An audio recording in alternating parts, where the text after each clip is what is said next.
Perusahaan dagang yang telah melalui tahap pencatatan dan tahap pengikhtisaran dapat langsung menyusun laporan keuangan pada akhir periode akuntansi.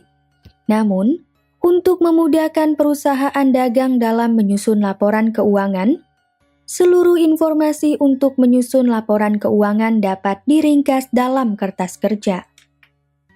Nah, apakah yang dimaksud dengan kertas kerja?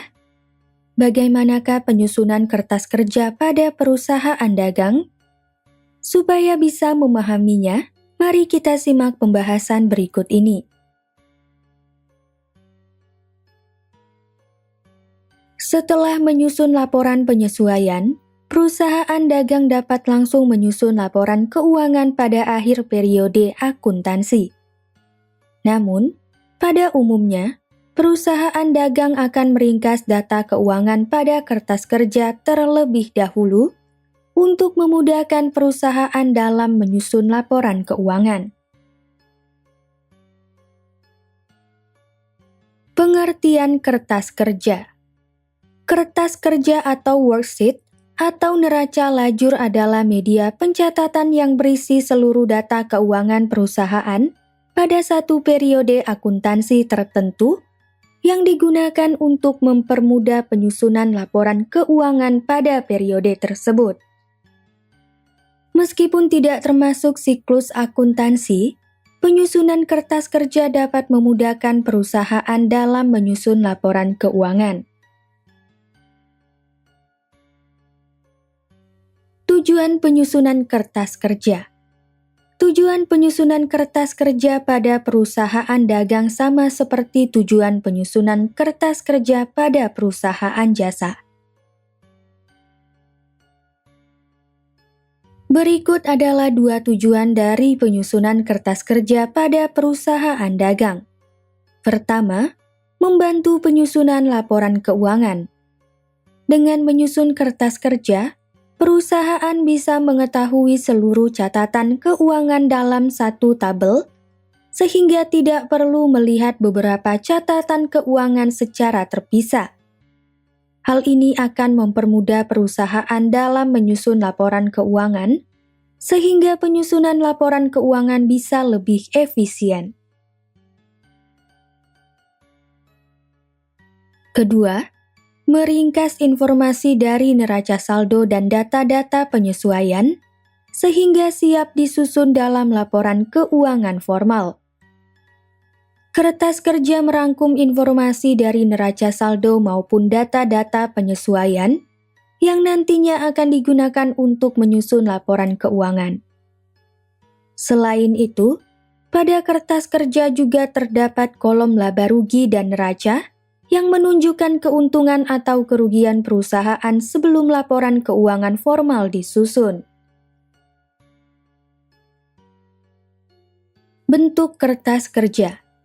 Bentuk kertas kerja pada perusahaan dagang tidak berbeda dengan bentuk kertas kerja pada perusahaan jasa. Terdapat beragam bentuk kertas kerja, antara lain kertas kerja bentuk 6 kolom, 8 kolom, 10 kolom, dan 12 kolom. Namun, bentuk kertas kerja yang paling sering digunakan oleh perusahaan dagang ialah kertas kerja bentuk 10 kolom.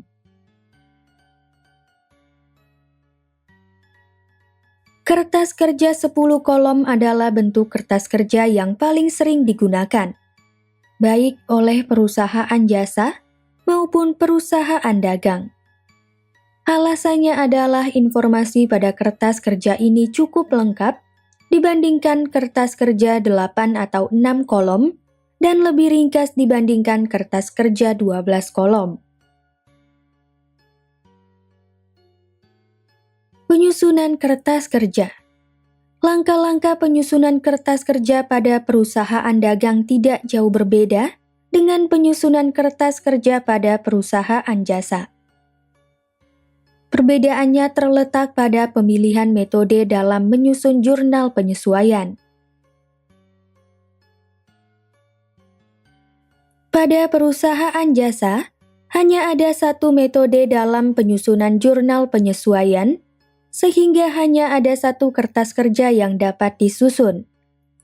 Sementara itu, pada perusahaan dagang, terdapat dua pendekatan dalam penyusunan jurnal penyesuaian, yaitu pendekatan ikhtisar laba rugi dan pendekatan harga pokok penjualan. Artinya, terdapat dua kertas kerja yang dapat disusun oleh perusahaan dagang. Pertama, penyusunan kertas kerja dengan pendekatan ikhtisar laba rugi. Agar dapat memahami langkah-langkah penyusunan kertas kerja dengan pendekatan ikhtisar laba rugi, kita akan menggunakan neraca saldo dan jurnal penyesuaian dari perusahaan dagang atau PD Cakrawala, periode Desember 2021. Berikut adalah langkah-langkahnya. Langkah pertama, isilah kolom kode akun, nama akun, serta saldo setiap akun sesuai dengan keterangan dan nilai yang terdapat dalam neraca saldo PD Cakrawala, periode Desember 2021.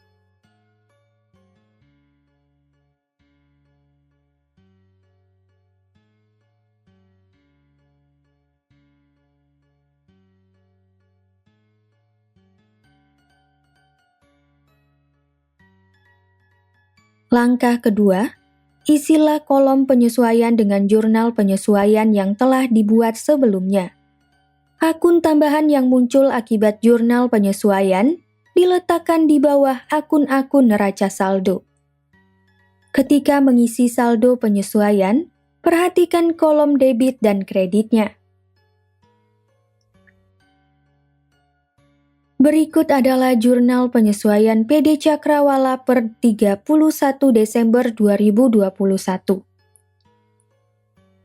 Persediaan barang dagang pada 31 Desember 2021 sebesar Rp25.500.000. Dengan menggunakan pendekatan ikhtisar laba rugi, nilai persediaan barang dagang yang terdapat pada neraca saldo dicatat di sisi kredit dan ikhtisar laba rugi dicatat di sisi debit dengan nilai yang sama. Ikhtisar laba rugi Rp30.500.000. Persediaan barang dagang Rp30.500.000.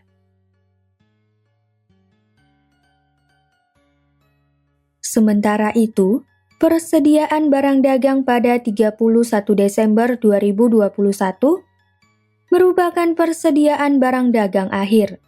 Dengan demikian, nilai persediaan barang dagang akhir dicatat di sisi debit dan ikhtisar laba rugi dicatat di sisi kredit dengan nilai yang sama. Persediaan barang dagang Rp25.500.000, ikhtisar laba rugi Rp25.500.000. Berikut adalah jurnal penyesuaian perlengkapan toko yang dipakai sebesar Rp2.500.000. Beban perlengkapan toko Rp2.500.000. Perlengkapan toko Rp2.500.000. Berikut adalah jurnal penyesuaian perlengkapan kantor yang dipakai sebesar Rp900.000. Beban perlengkapan kantor Rp900.000. Perlengkapan kantor Rp900.000. Berikut adalah jurnal penyesuaian penyusutan peralatan toko untuk 1 bulan sebesar Rp40.000.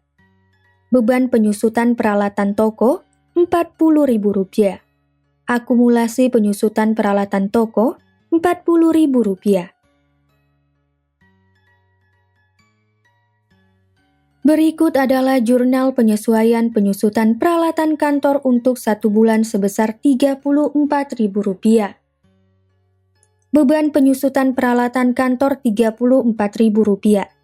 Akumulasi penyusutan peralatan kantor Rp34.000. Berikut adalah jurnal penyesuaian penyusutan gedung untuk 1 bulan sebesar Rp1.350.000.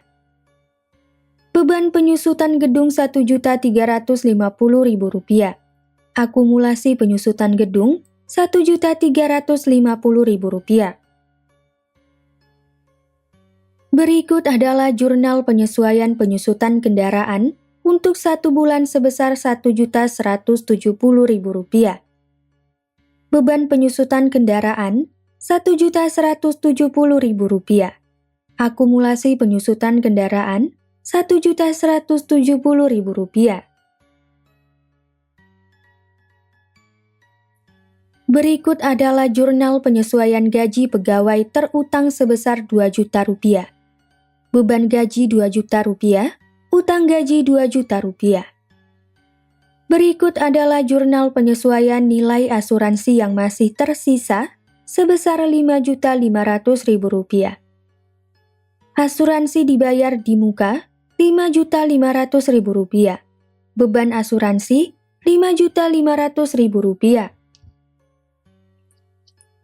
Berikut adalah jurnal penyesuaian perkiraan piutang tidak tertagih sebesar Rp720.000. Beban kerugian piutang Rp720.000. Cadangan kerugian piutang Rp720.000.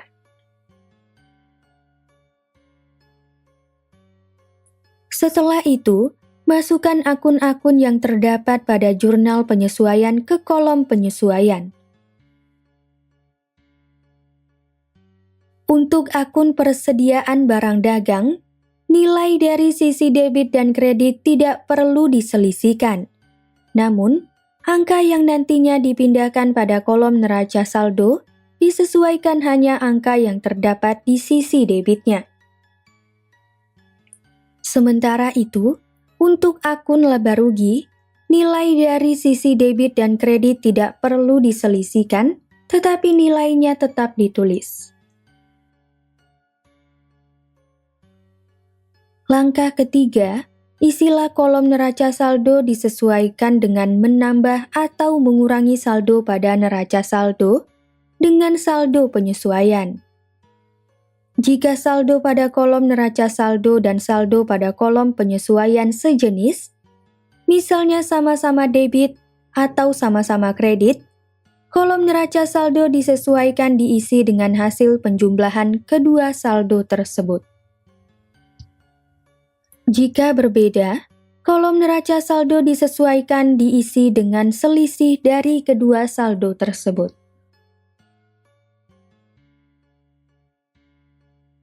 Namun, hal ini tidak berlaku untuk akun persediaan barang dagang dan ikhtisar laba rugi. Untuk akun persediaan barang dagang, nilai yang dipindahkan ke neraca saldo disesuaikan hanya angka di sisi debit.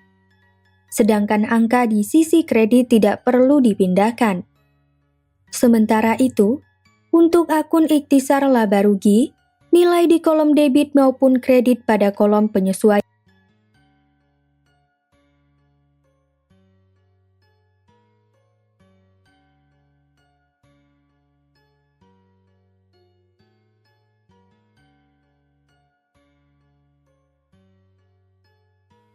Untuk kode akun 431, nilai saldo akun ikhtisar laba rugi pada kolom penyesuaian di sisi debit dan kredit langsung dipindahkan ke neraca saldo disesuaikan, yaitu Rp30.500.000 di sisi debit dan Rp25.500.000 di sisi kredit.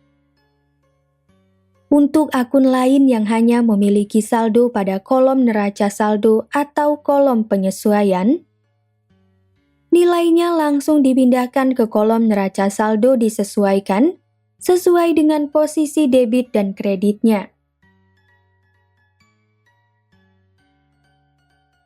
Langkah keempat, isilah kolom laba rugi dengan akun-akun nominal atau akun sementara. Sementara itu, kolom neraca diisi dengan akun real dan akun pref. Akun real terdiri atas akun harta, utang dan modal. Sementara itu, akun-akun selain harta, utang dan modal adalah akun nominal atau akun sementara.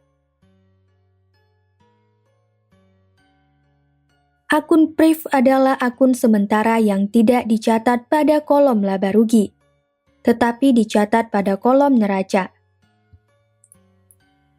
Hal ini disebabkan priv adalah akun yang memengaruhi modal, sehingga harus dicatat pada kolom neraca. Nilai yang digunakan bersumber dari kolom neraca saldo disesuaikan.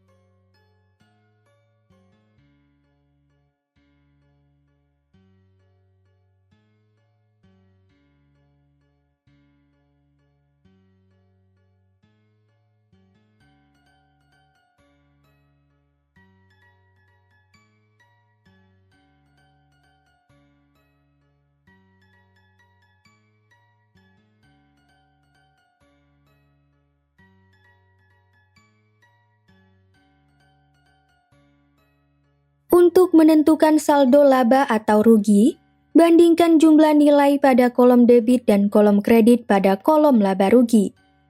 Diketahui bahwa jumlah nilai pada kolom kredit sebesar Rp188.100.000 dan jumlah nilai pada kolom debit sebesar Rp136.114.000.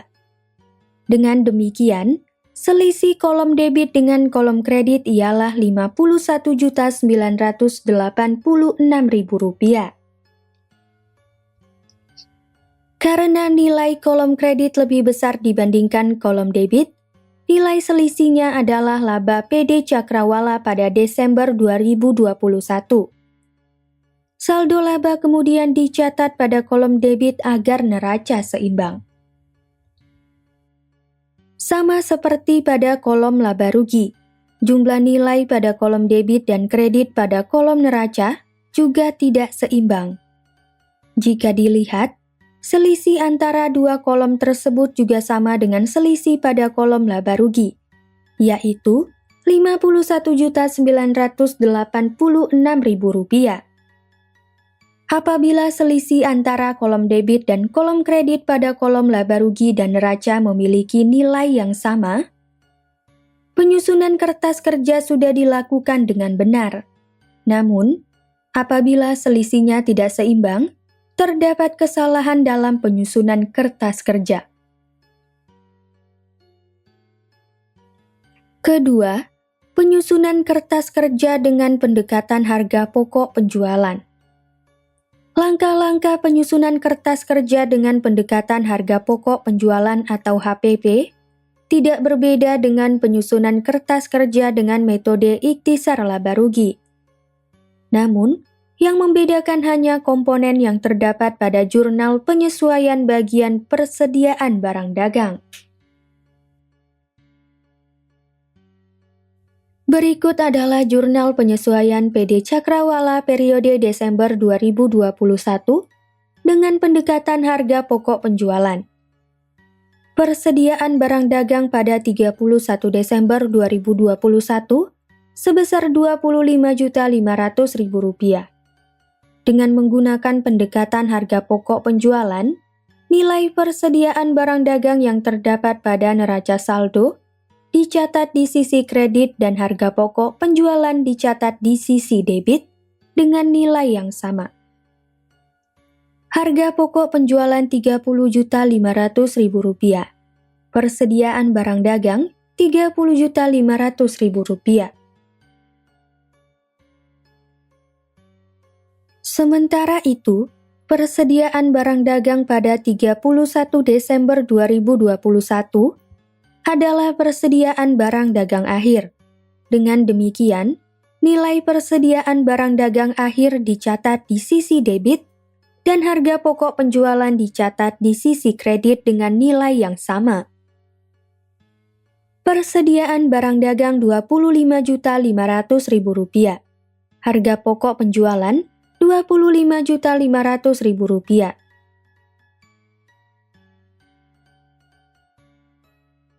Pembelian PD Cakrawala periode Desember 2021 senilai Rp79.300.000.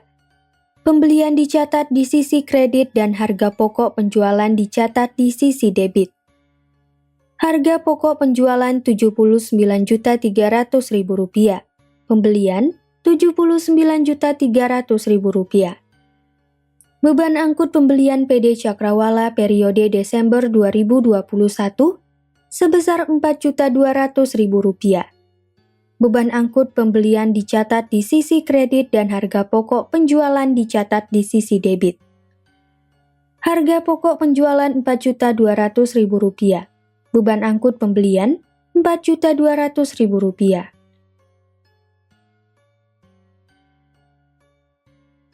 Retur pembelian dan pengurangan harga PD Cakrawala periode Desember 2021 adalah Rp850.000. Retur pembelian dan pengurangan harga dicatat di sisi debit dan harga pokok penjualan dicatat di sisi kredit. Retur pembelian dan pengurangan harga Rp850.000. Harga pokok penjualan Rp850.000. Potongan pembelian PD Cakrawala periode Desember 2021 adalah Rp2.800.000. Potongan pembelian dicatat di sisi debit dan harga pokok penjualan dicatat di sisi kredit. Potongan pembelian Rp2.800.000. Harga pokok penjualan Rp2.800.000. Untuk memudahkan penulisan pada kertas kerja, hitunglah nilai harga pokok penjualan yang dicatat di sisi debit dan sisi kredit. HPP di sisi debit Rp30.500.000 ditambah Rp79.300.000 ditambah Rp4.200.000 sama dengan Rp114 juta. HPP di sisi kredit Rp25.500.000 ditambah Rp850.000 ditambah Rp2.800.000 sama dengan Rp29.150.000. Nantinya, akumulasi dari nilai HPP di sisi debit dan kredit akan dicatat pada kolom penyesuaian pada kertas kerja.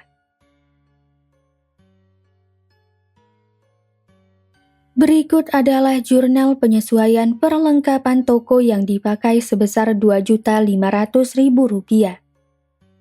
Beban perlengkapan toko Rp2.500.000. Perlengkapan toko Rp2.500.000. Berikut adalah jurnal penyesuaian perlengkapan kantor yang dipakai sebesar Rp900.000. Beban perlengkapan kantor Rp900.000.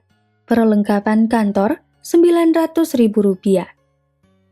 Berikut adalah jurnal penyesuaian penyusutan peralatan toko untuk 1 bulan sebesar Rp40.000. Beban penyusutan peralatan toko Rp40.000. Akumulasi penyusutan peralatan toko Rp40.000. Berikut adalah jurnal penyesuaian penyusutan peralatan kantor untuk 1 bulan sebesar Rp34.000. Beban penyusutan peralatan kantor Rp34.000. Akumulasi penyusutan peralatan kantor Rp34.000. Berikut adalah jurnal penyesuaian penyusutan gedung untuk 1 bulan sebesar Rp1.350.000. Beban penyusutan gedung Rp1.350.000. Akumulasi penyusutan gedung Rp1.350.000. Berikut adalah jurnal penyesuaian penyusutan kendaraan untuk 1 bulan sebesar Rp1.170.000. Beban penyusutan kendaraan Rp1.170.000. Akumulasi penyusutan kendaraan Rp1.170.000. Berikut adalah jurnal penyesuaian gaji pegawai terutang sebesar Rp2 juta. Beban gaji Rp2 juta, utang gaji Rp2 juta. Berikut adalah jurnal penyesuaian nilai asuransi yang masih tersisa senilai Rp5.500.000. Asuransi dibayar di muka Rp5.500.000. Beban asuransi Rp5.500.000. Berikut adalah jurnal penyesuaian perkiraan piutang tidak tertagih sebesar Rp720.000. Beban kerugian piutang Rp720.000. Cadangan kerugian utang Rp720.000.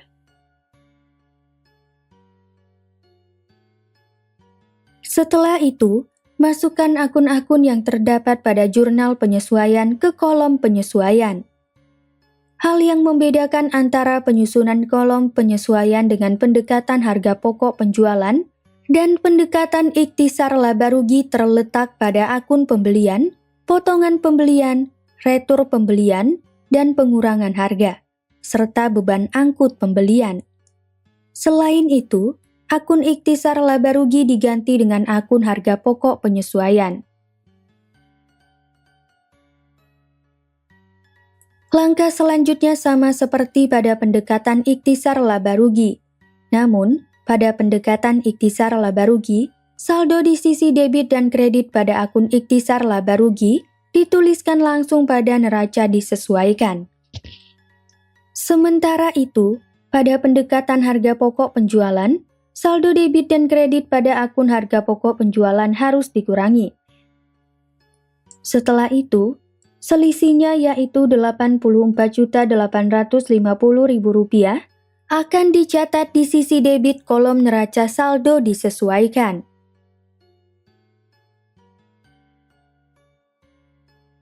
Untuk akun pembelian, potongan pembelian, retur pembelian, dan pengurangan harga, serta beban angkut pembelian, saldo pada kolom neraca saldo dan kolom penyesuaian berada di sisi yang berbeda, tetapi nilainya sama.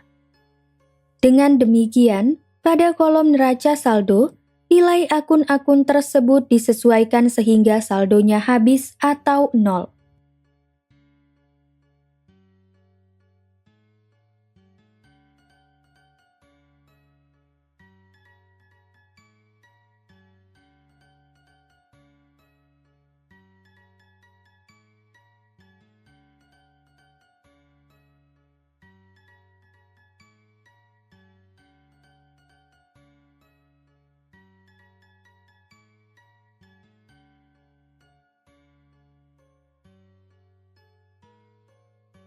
Langkah terakhir, isilah kolom laba rugi dengan akun-akun nominal atau akun sementara.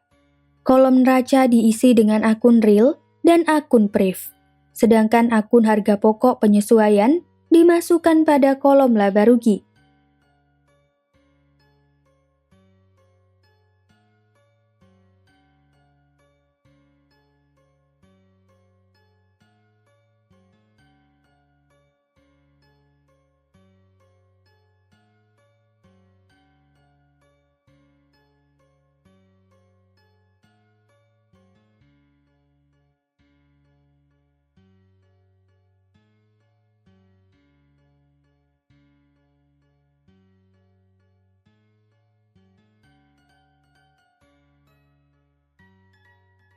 Dengan demikian, dapat kita simpulkan bahwa baik dengan menggunakan pendekatan ikhtisar laba rugi maupun pendekatan harga pokok penjualan akan dihasilkan nilai laba yang sama, yaitu Rp51.986.000.